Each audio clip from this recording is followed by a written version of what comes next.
is when did you graduate and what degrees did you receive from Furman? I graduated in 2014, which doesn't feel like that long ago, but when I think about it, it feels a long time. um, 2014, I got a BM in vocal performance. Why did you choose Furman? That's a good question. I only applied to two schools when I was in high school. I came through the Furman High School Choral Extravaganza, I think it was called back then. And originally from Asheville, North Carolina. So I was about an hour away from Greenville. And um, my junior and senior year of high school, I came down in the fall to Furman for the high school choral extravaganza.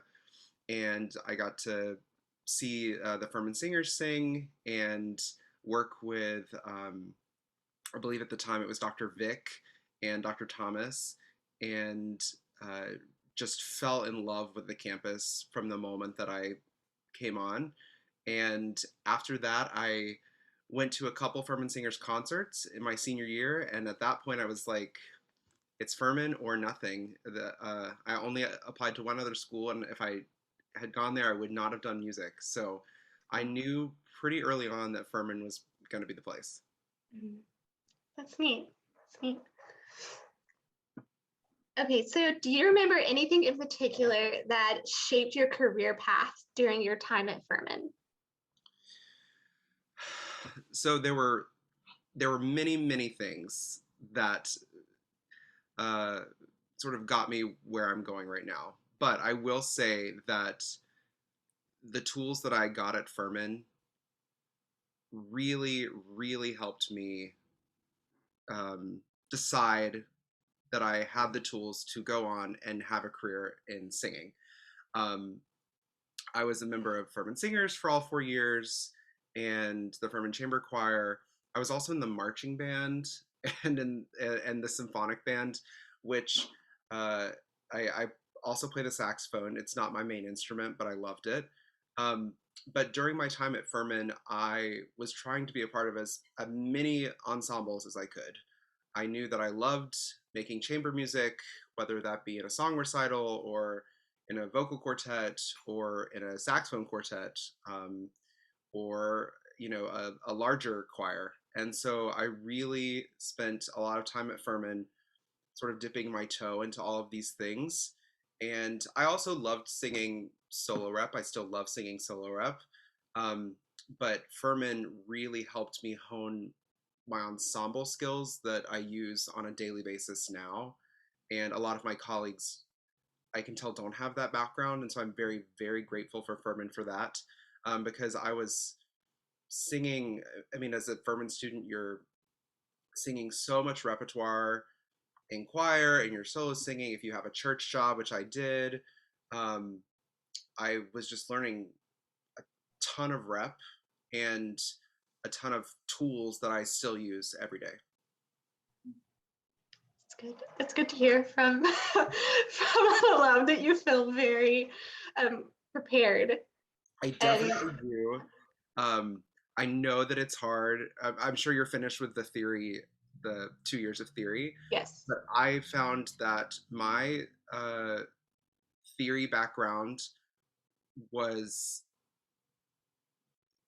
very strong, thanks to Furman, and the music history as well.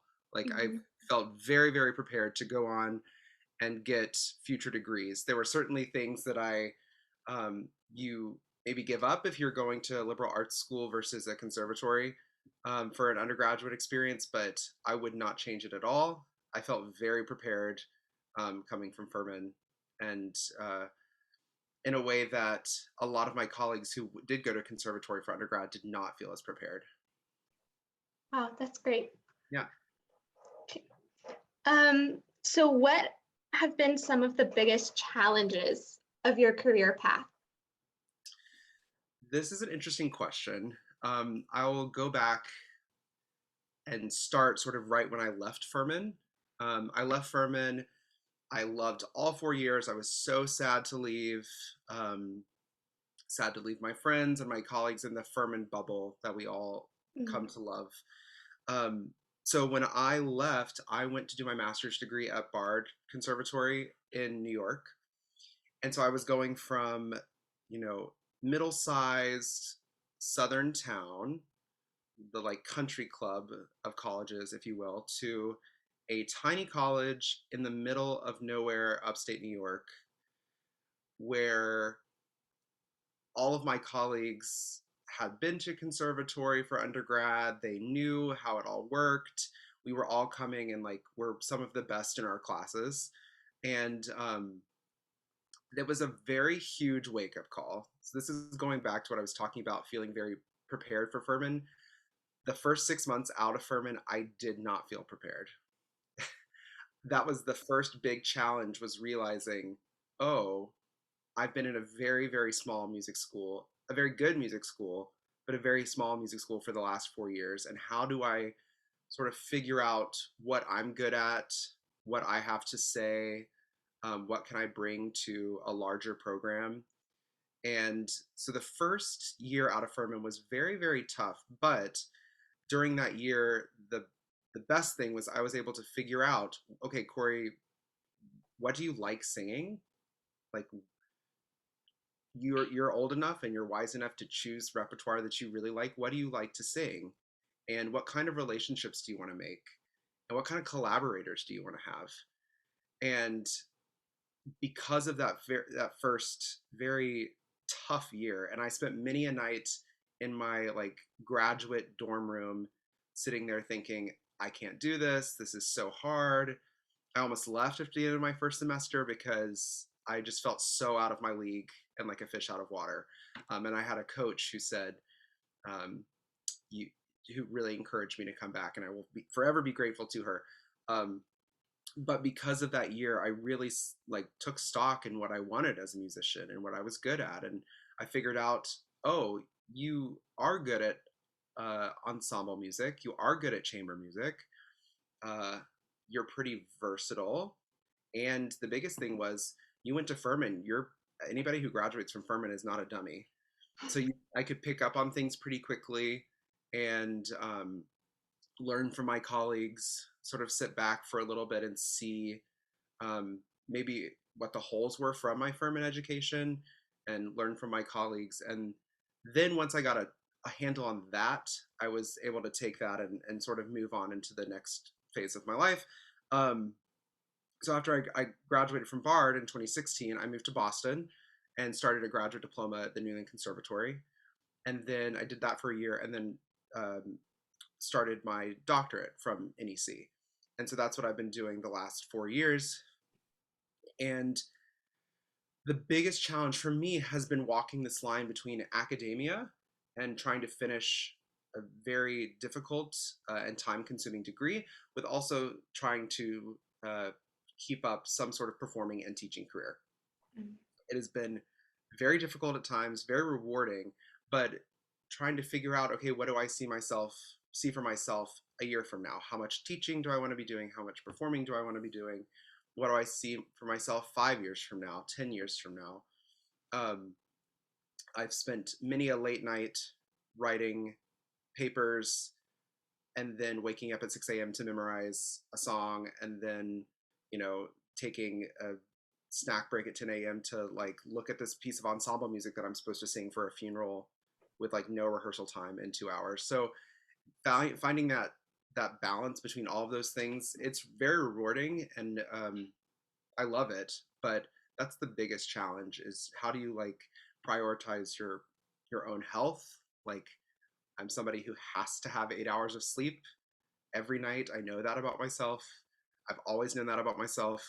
When I was at Furman, I pulled one all-nighter the entire time, and it was for my freshman year music lit exam final. But other than that, I always knew that I needed a lot of sleep.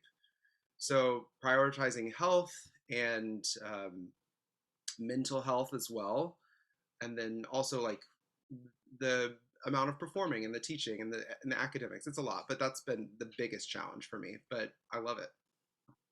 That's great. Yeah. I feel like as a rising senior, I'm just now kind of understanding how important it is to prioritize mental health and going to school. So maybe it's a little bit late for me, but that's always my advice to freshmen coming in, is to make sure that that is part of your checklist, Yeah, along with doing and your work. And we're not used to thinking about that in college. I mean, I didn't really prioritize mental health at all in college. I remember we basically all used to play this very silly game where we're like, who's busier than who? I've got this to do. Oh, I've got this to do. And it's it feels exciting and you're young so you can do it, but at the same time, I didn't know how to prioritize my mental health when I came out of Furman, which is I think is why I had such sort of a hard time breaking out of that bubble.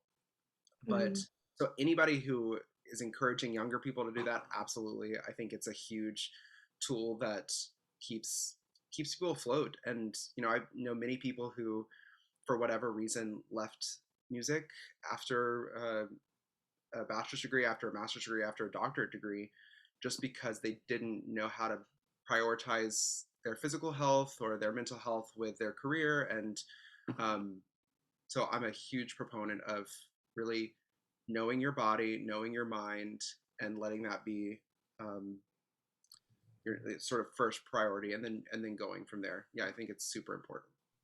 yeah. So what has surprised you the most about choosing a career in performance? I think it is that you half of the game is showing up prepared.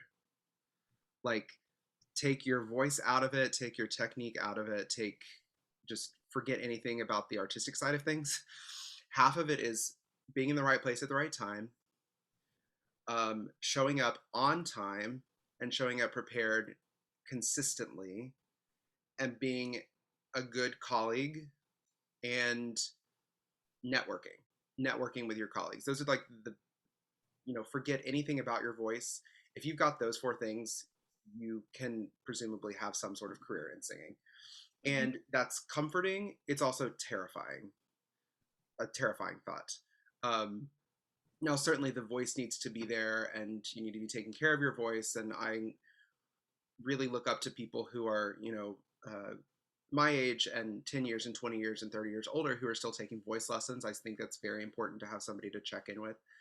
Um, but voice aside, those are the big things that if you've got that, you're already like halfway there. Um, and that was huge for me because there were times where I thought, oh, that person's got a really great instrument. I still like maybe am figuring some things out, but they came in and they don't know half the notes and they're not going to get hired again. But I definitely am because I'm going to show up and I'm going to be prepared.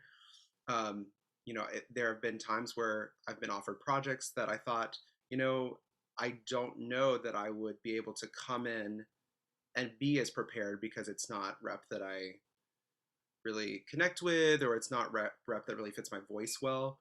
And so maybe I don't take those projects. But there have been times where it's been really comforting to know, I the biggest part in starting a gig is showing up and being prepared and knowing that that you're going to be a good colleague because that will always come back at some point. If you're good to a colleague, most of the time, if they're a good colleague, that will come back around to benefit you in a lot of ways. Yeah, I think we're always told where it's just um, making sure that you're just a kind person and you're easy to work with, and I think that that speaks volumes. Kind of It's just huge. People do not want to be working, especially now. Like we've been cooped up for a year and a half. Like I I hate getting there's no better feeling than getting to a gig and seeing people that you love to work with, seeing people that you have a relationship with.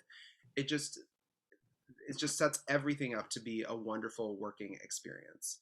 mm, That being said, there is nothing more frustrating than showing up to a gig, seeing someone that you think, oh, it's going to be one of these, you mhm, know, somebody who's maybe not prepared or doesn't show up on time or doesn't respect their colleagues' time. Being a kind person for me is so huge in this business. Like I talking to young singers like yourself, I had some colleagues who were really, really kind to me when I was younger, Furman students, previous Furman grads, and things like that. And then I had some other colleagues, through the years who maybe weren't as kind, and that I remember that. And so I really hope that, like, anytime that any of you have a question, please reach out to me. Um, I really enjoy getting to talk to Furman students, and our business is so stressful and can be, for lack of a better word, cutthroat in many ways. And there's not time anymore to be, unnecessarily cruel or, unkind. So I Mhm. think that any time that you can be a proponent of kindness, that I think that's super, super important. Yes, yes, definitely. So, how did you get involved in specializing in early music? I know you might have like touched on this a little bit, That's but okay. This is an interesting question. I saw this on the list and I almost reached out to Craig and said, I have a I have a thought about this question, but I didn't because for a couple of reasons. But so technically, all of my degrees are in vocal performance. My bachelor's is in vocal performance. My master's, I think it's a master of vocal arts, and my uh, graduate diploma is in vocal performance, and then the DMA is in vocal performance and pedagogy. So nowhere in there do I have a degree that says early music. Um, that being said, I that is how I got my career to take off. Was I moved to Boston, which is a big early music town, and I started working in these circles very slowly, and the smaller circles opened up to larger circles, which opened up to larger circles. Um, there are many people here who have very specific early music degrees, and so I've had to play a little bit of catch up because I didn't. We had great music history classes at Furman, but I wasn't necessarily like paying attention in music history one when they're talking about like the treatises and how to ornament and what all the different instruments were. Like I definitely needed a refresher. But the thing that was most helpful to me in getting involved in that work was I could read music really well. I cannot emphasize to you how important that skill has been for me in setting up my career. Um, because it takes me I don't have perfect pitch, but I have good relative pitch. And through the sight reading classes at Furman, plus the music training that I had when I was in middle and high school, um, I was able to sight read really, really well from a young age. And I oftentimes I don't think I'm a much better sight reader now than I was at age 18, but Furman definitely helped solidify that for me. And so working in the early music circles, the first big thing that I noticed was, wow, I can read music, and that's a huge, a huge plus. And I don't mean just like read music. I mean like pick it up, read it, sing it for performance, move on to the next thing. Like there's not a lot of there's so much early music work in Boston, and a lot of it comes up really quickly. It's like, oh, this very like dignified person died. They want this very specific, I don't know, Palestrina Mass sung at their funeral. It's in 2 days. Oh, we don't have time for rehearsals, so you need to jump in and go. So that was the one skill that I had that I implore all music students. If I thought I could build a curriculum where everyone was in ear training for like 8 years of their life, I would absolutely be a proponent for that. But so that was the one like true skill that I had that I used when I was starting to get early music work. Now, the rest of it, I definitely had to learn on the job. When I was at Furman, um, we had music history one, and we would sing early music in like chamber choir and occasionally Furman singers and things like that. But I wasn't thinking about what makes this music early. Like, how is this different from, the the Schubert masses and the Mozart Requiem and things like that, which we also did. I wasn't really thinking, how is this different? How are the styles different? Then when I went to Bard, I wasn't doing any early music hardly at all. I was very focused on my opera roles and singing. I learned a ton of song rep, but I really wasn't. There was not a lot of outlets for early music in the middle of upstate New York. And then when I moved to Boston, and I started getting this work, I realized that I had some research to do because people were handing me scores and notation that I didn't recognize. People were asking me, "Oh, you know this piece? Oh, you can definitely sing this piece right now," and I had never heard of it. I mean, and so I began to realize that there was a very big body of repertoire and a big body of knowledge that I did not have that I needed to pick up on pretty quickly. So a lot of my skills I learned on the job from my colleagues and not being afraid to say, "Hey, I trust you. I have no idea what this is. Can you help me?" Asking for help, I think, is huge in any time in your life. Um, but I had to do a lot of asking for help. And even now, I wouldn't say that I specialize in early music. I do love it. It is a huge part of my um, career. And um, I wish that we would see more of it in schools, honestly. Like when I think to the NEC program, which I've loved doing my doctorate there, it's very rare that you would see anything or hear anything earlier than Mozart, maybe Handel, not much Bach, and like forget the 400 years before that. Like it's not happening. Um, and I really wish that I had been exposed to some of that, like seriously exposed to it um, from from an earlier time, because it was that music is so wonderful and it's the root of our art form. A lot of like the music, the medieval masses and um, the early Renaissance, like chanson and things like that. It's so rich and important in our musical canon, and I really had to sort of teach myself a lot of it. And I'm still learning. Sometimes I'll do a project and it's on a composer I've never done before, and I have to go and digging and ask questions. How is this style different from that style? A lot of being an early musician is being an academic, which I've always considered myself an academic. I think I'm tired of academia at this point, being in it. But yeah, so I simultaneously like the idea of specializing in early music, but then I've also loved the idea of being versatile. Like Right. that's the biggest thing for me throughout my entire time is I wanted to be.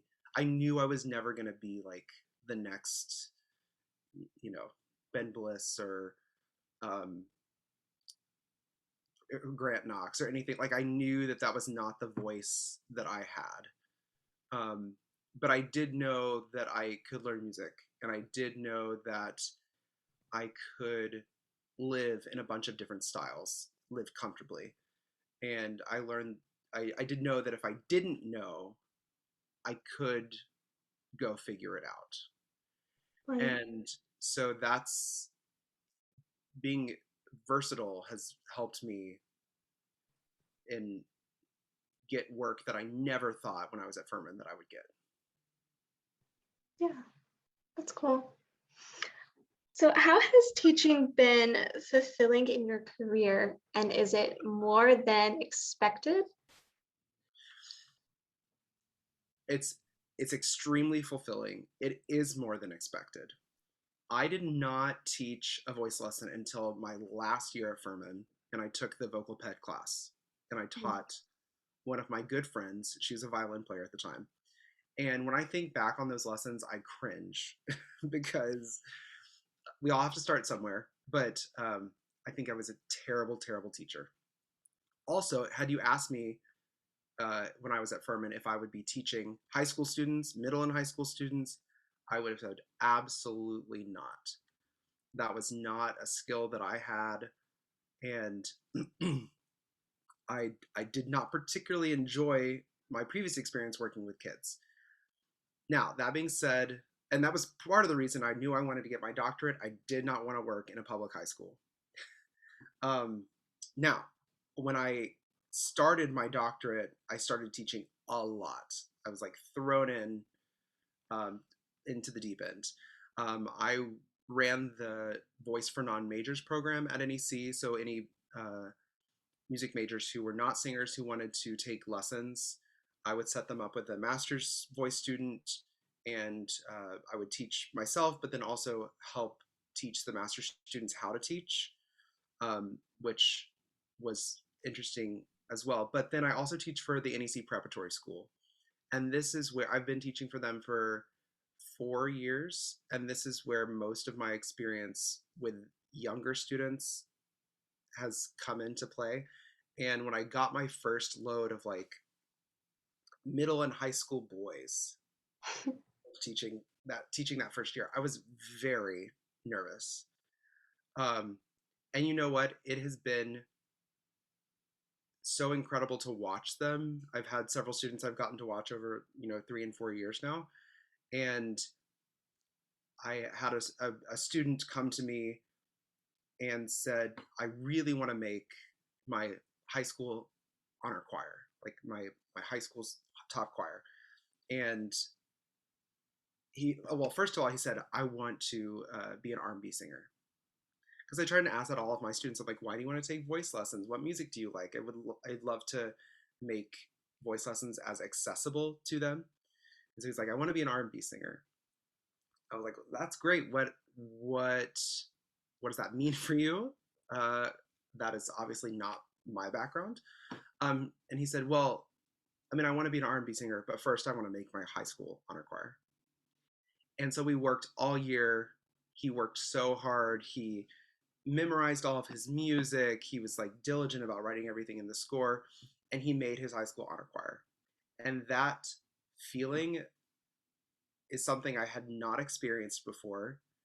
It almost felt fake to me, like, I wasn't going to take credit for it, but it felt like I didn't help him get there. He did that on his own. But it's been an interesting thing to realize as a teacher, you very much have an effect on these students. I think back to my high school teacher, and she had a huge impact on me, and she still does. I still have a very good relationship with her. And when I think about it that way, how much impact my teachers had on me, then I'm thinking, wow, this is serious. One thing I say or one thing I do or one song I give to these students could be huge for them. And I've been very lucky that I've had some really great students come through in the last several years that have worked really, really hard in the midst of a pandemic. I have many students I've never seen in person, and I've had them for 2 years, and that's sad and crazy, but I'm amazed at how they've all done with it and how much they've practiced and stuck with it. And I was not excited about moving online, as I know many voice teachers were not. But yeah, teaching has been extremely fulfilling. I'm always careful when I do teach that I always prioritize, this is going back to like your physical and your mental health. Like I try not to teach too many lessons in a day. It can be taxing mentally, vocally. I have to really monitor the amount of voice use that I use when I'm teaching, and especially if I'm teaching somebody of a different voice type. And that took some getting used to and figuring out as a young teacher. Okay, how do I teach different learning styles? How do I teach by not talking at all in a voice lesson? I had to do that many a time. And it's something that I know I will do for years and years and years and years. I don't know that I'll be singing for years. And I mean, I love singing, and I hope in 20 years that I'm still singing. but I know in 20 years I'll still be teaching music, um, because the fact that teaching these middle and high schoolers surprised me so much. Um, it it makes me want to keep teaching that age group, which I never thought that I would want to do before, ever. That's neat. Yeah, I kind of have the same mindset as of right now. I'm kind of like, I don't really see myself teaching middle school or high school like at the moment, but you never say never. Um, Yes. but yeah, that's interesting and that's great. Yeah. Okay, so what advice would you give to an undergraduate when picking a grad school for performance? Okay. Good question. Um, do your research. Like, do your research. If you need to take a year off from undergrad to graduate school, it's not a big deal. I thought that would be the end of the world if that happened to me. It really is. Take 1 year, take 2 years, take 3 years. Some of the most successful people in master's programs that I've seen took some time off and went to work for a nonprofit or whatever. It Everyone is on their own timeline. That's the biggest thing I can say is you're on your own timeline. So do your research and go to the school that best fits you, not because of the name or not because of location or anything like that. Really pay attention to a couple things like the teacher. Think about who do you want to study with. Ask around if you can. Have trial lessons with teachers when you go visit. That was something that I never took as much advantage of as I wish that I had. To think about like where do I want to live? Like I knew that I didn't love the idea of living in New York City.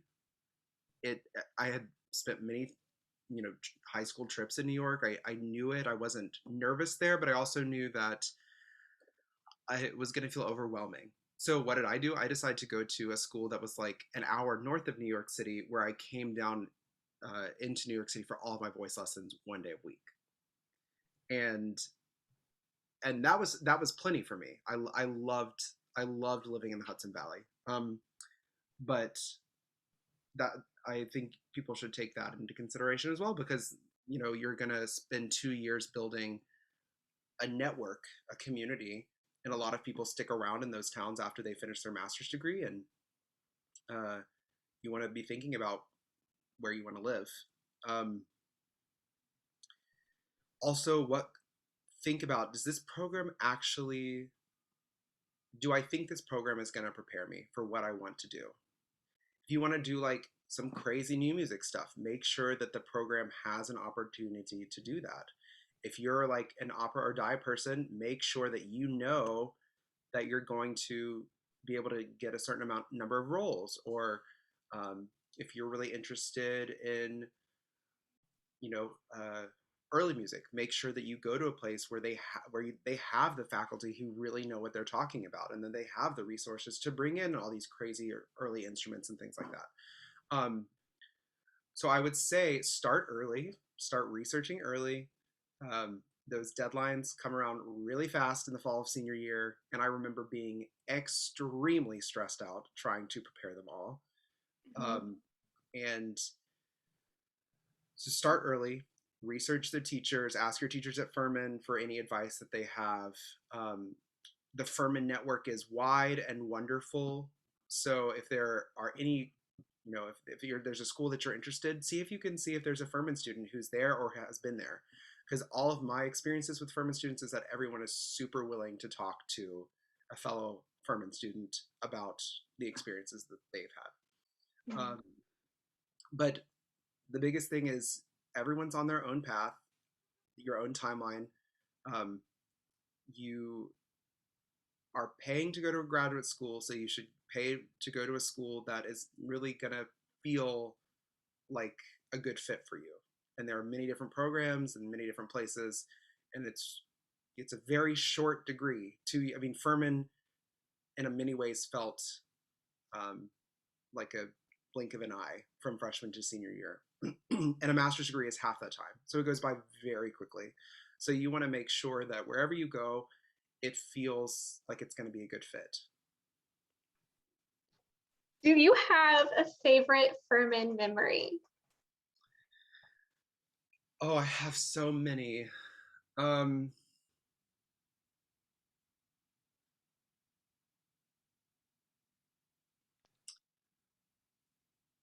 let's see. I remember the last week of Furman before I graduated.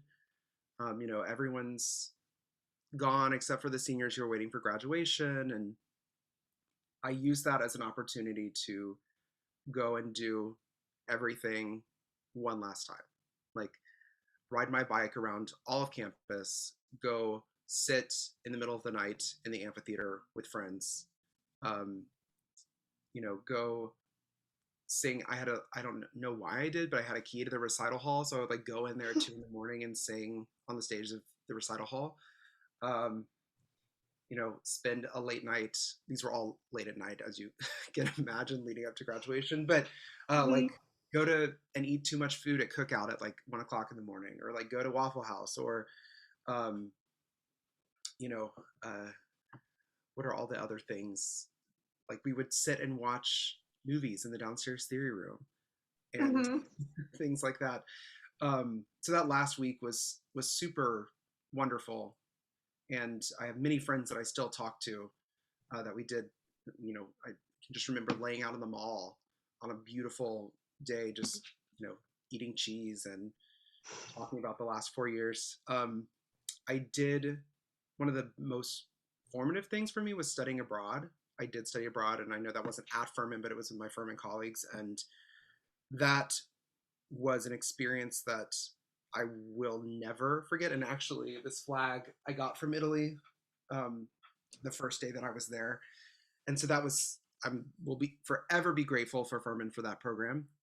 But then all the memories of choir tour, spring break choir tour, that was equally wonderful and terrible and magical and fulfilling and tiring, and like you just get so close with people during stuff like that. And I'm really glad that I had those experiences. I apologize to Dr. Floyd and for Dr. Thomas for all the crap that we probably made them go through. I did go on 2 international tours with Furman singers. Those were incredible. And then, but anytime, I remember specifically, anytime singing Brown Eyes, that song just always touched me in a way that I think music should touch people. I know it's like simple and silly, and we were all sort of like, oh, here we go, Brown Eyes again. But I remember singing it on the stage of McAllister for our final Furman Singers concert and thinking, wow, this is really special. This is a family, and while I may not see these people again for a long time, the Furman alumni community is so strong and wonderful and kind, and it felt really good to be entering that, knowing that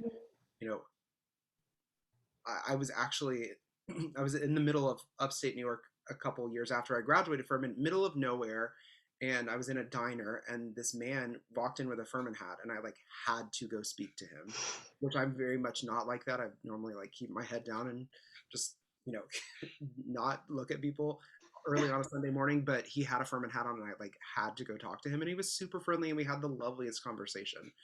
So it's so nice to know that you're entering a world where people love Furman and they want to talk about their experiences and help other Furman students.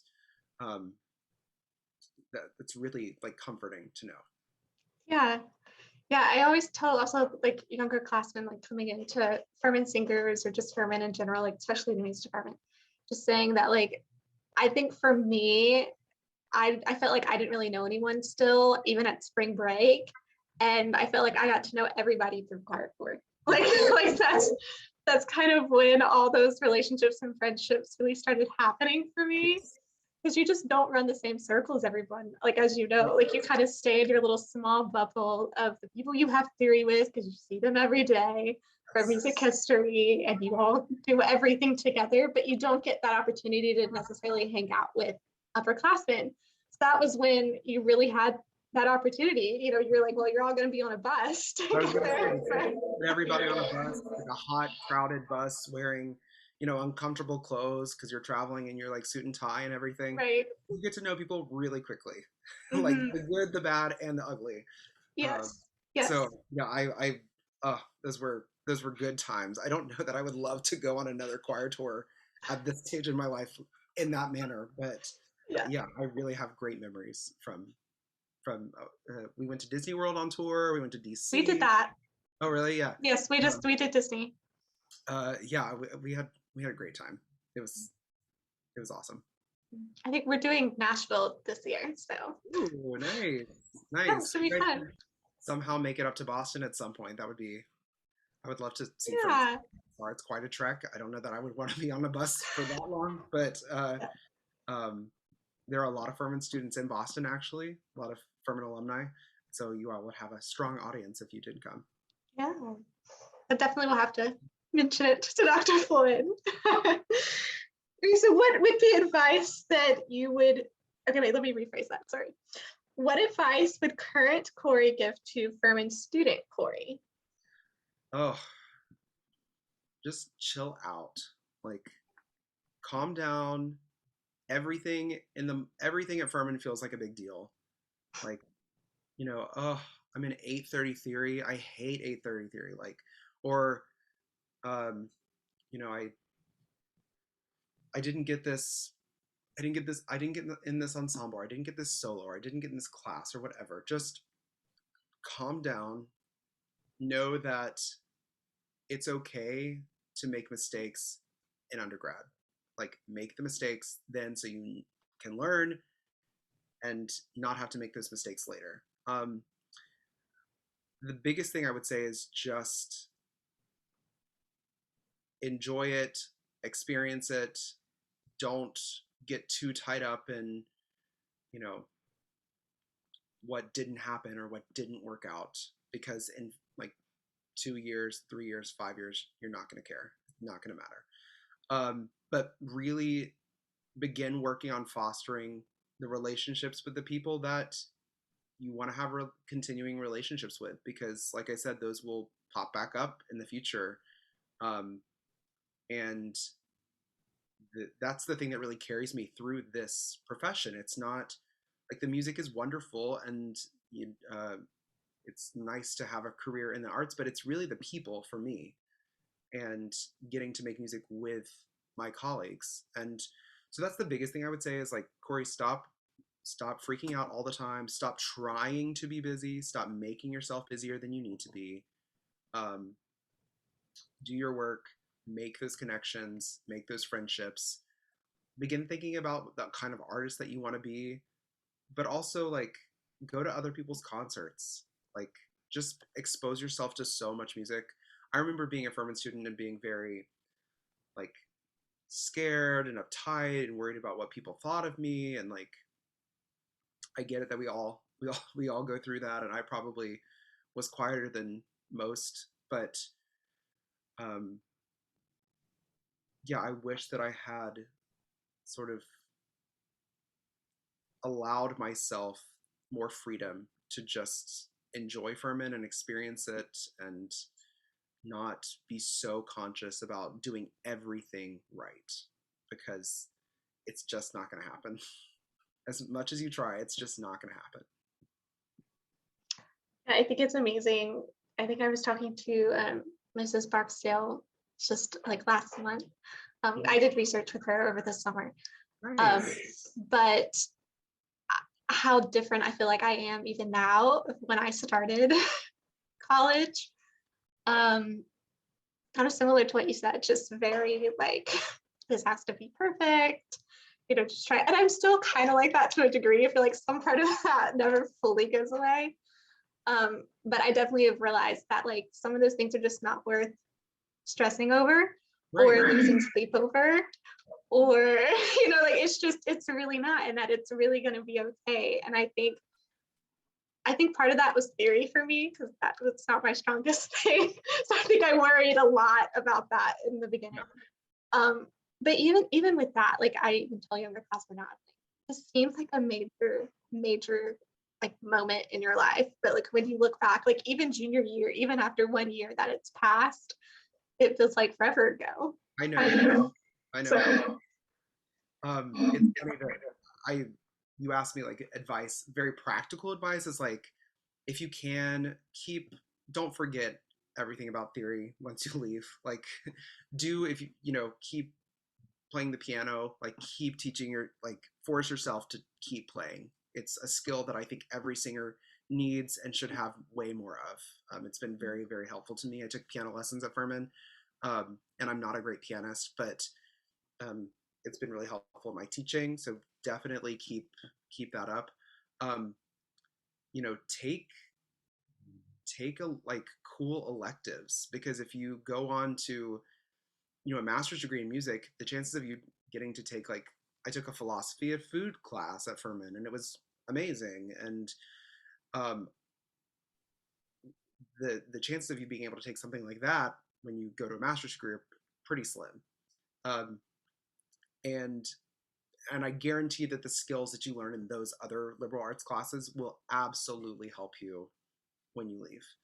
I was so concerned about like, am I taking the right class? Is it going to be too hard? Do I like this teacher? Like, just try different things, expose yourself to a lot of different music, go to people's concerts. If you go to people's concerts, they will come to yours. That's huge. You can't expect people to come to your concerts if you don't go to other people's. mhm. Um, and yeah, just don't be afraid to make mistakes. It's a lot easier to make mistakes in undergrad than it is anywhere else. And also don't be afraid to ask for help. Like there were times Right. where when I was at Furman, that I felt like, this doesn't feel right, or like what about this song is freaking me out, or like why am I so stressed about this paper, or I'm in like a funk and I'm too scared to say anything because I don't want people to think that I'm sad or weak or whatever. Like don't be afraid to ask for help. And because most of the time people are always happy to give help. Yeah. Yeah. I think that was also something that I had to learn in college. I feel like I didn't do that very well in high school, but then in college, it's almost like it forces you to ask for help. Yes. You don't want to get too far into your studies of something that you don't understand, and then it's harder to recover from. So it's definitely it forces you to talk to your peers more, and to go to your professor, go to their office hours, or your TA. Like I know, like I had great TAs, and they were so helpful for me. Yeah, So that's definitely advice that I would also give to people starting. absolutely. I think that I really wish that I had um, asked for more help, not just like musical help, but like um, I had really gotten to know as many people in the music department as I could have. And like, because there are some people out there who are doing incredible work who are Furman grads, and I wish that I had like gotten to know them when I was at Furman. And I think it's so easy for us to be like boxed in on our like, I've got to go to vocal concerts and I'm a vocalist, and like you know go hear the like saxophone quartet, or go hear the wind ensemble, or go hear the woodwind quintet, or whatever, um, because that's how you start like building those relationships that will stay with you, and that um, you can benefit from sometime down the line. Thank you so much for taking time out of your day and to answer Absolutely. some questions. And it's been great to be able to talk to you. Yeah, thank you for doing it. I don't know if you can tell, but I loved Furman. I love talking about it. It was a really great experience. I wish you all the best as you look for graduate schools. Thank And you. for whoever is watching this, if you have questions, I did not go to every graduate school, but many of the schools that you would be interested in. I do have colleagues or know Furman students who did go, and I'm happy to give whatever advice. Like, please um, hit me up. I don't know if you can like share my email or something when this goes live, but please don't hesitate to reach out. I'm super happy to talk, to be an ear or whatever, to give advice. I wish that I had some very helpful people do that when I was in college, but I was always looking for more. So I'm happy to give it anytime. Awesome. Thanks so much. Have a Absolutely. great rest of your day. Thank you. You too. Thanks. Bye. Bye.